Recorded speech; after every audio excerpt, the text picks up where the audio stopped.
We'll start by taking a look at the clip we've imported. Let's look at it from a few different angles.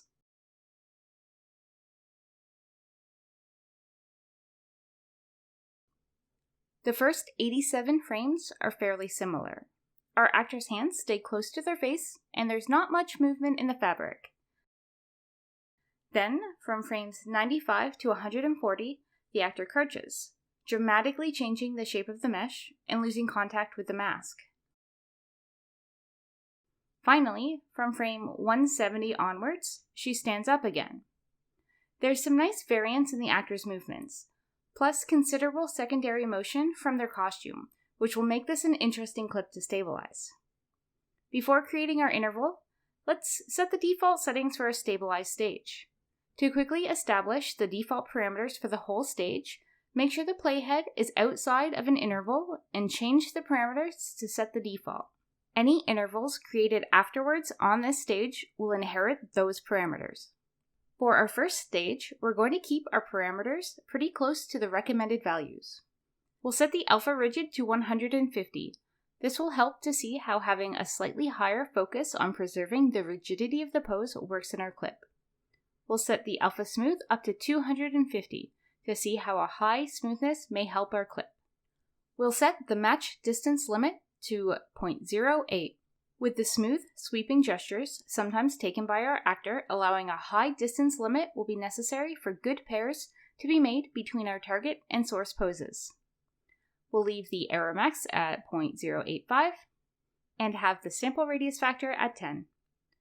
Smaller sample radius will capture more intricate movements in the surface, but can lead to much longer processing times and a loss of stability in larger shapes, such as the actor's body and limbs.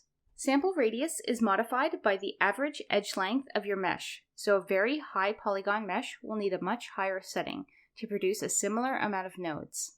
10 is a fairly low number for this mesh density, but it will be good to see what level of detail gets caught with this value.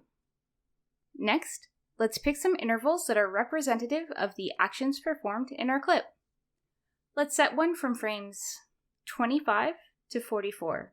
This encapsulates the calm, swaying gesture at the beginning of the clip.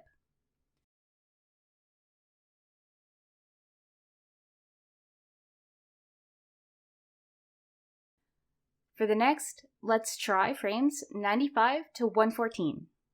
This is a pretty complicated change in form for the mesh.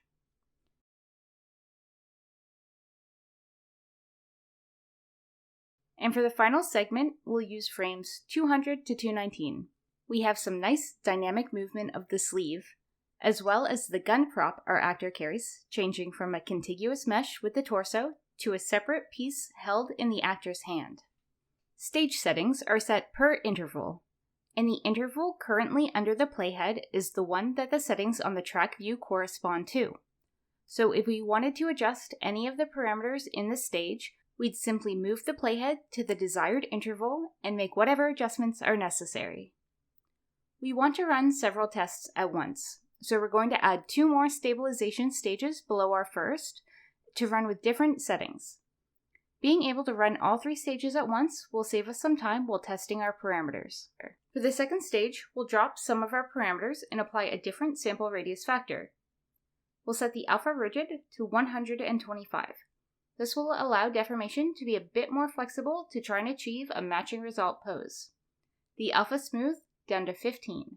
This lower value will give the independent clusters autonomy in how they move, giving each node more freedom when trying to match the target pose. This may improve deformation, but could disrupt the cohesion of the mesh as a whole. The match distance limit to 0.05. We'll leave the error max as is, and change the sample radius factor to 16. A higher value here might capture a little less intricate motion, but can increase the stability in larger volumes as well as speed up processing time. With the settings in place, we can right-click to the right of the previous stage and choose Propagate Interval to create new intervals in the same location as the stage above it. For the third stage, let's try out some more extreme settings for demonstration purposes. Set the alpha rigid low to 50. This very low setting will allow the surface of the mesh to be more fluid and flexible in the initial iterations than is typical. This could result in points being pretty off from the source pose of the target. The alpha smooth to 950. We're going to try a rather large alpha smooth. Because of this, we'll have to look out for stiffer motions, since the nodes will try to move together. We'll leave the match distance limit at 0.12, and we'll change the sample radius factor to 20. 20 is a bit high for the density of the mesh we have. Working with a higher sample radius is great to preserve volumes, but not so good to capture precise movements. We'll save this as a new composition named AC 3.1 Stabilization Testing. Select the intervals that we've prepared and execute them. We'll take a look at the results once they finish processing in our next video.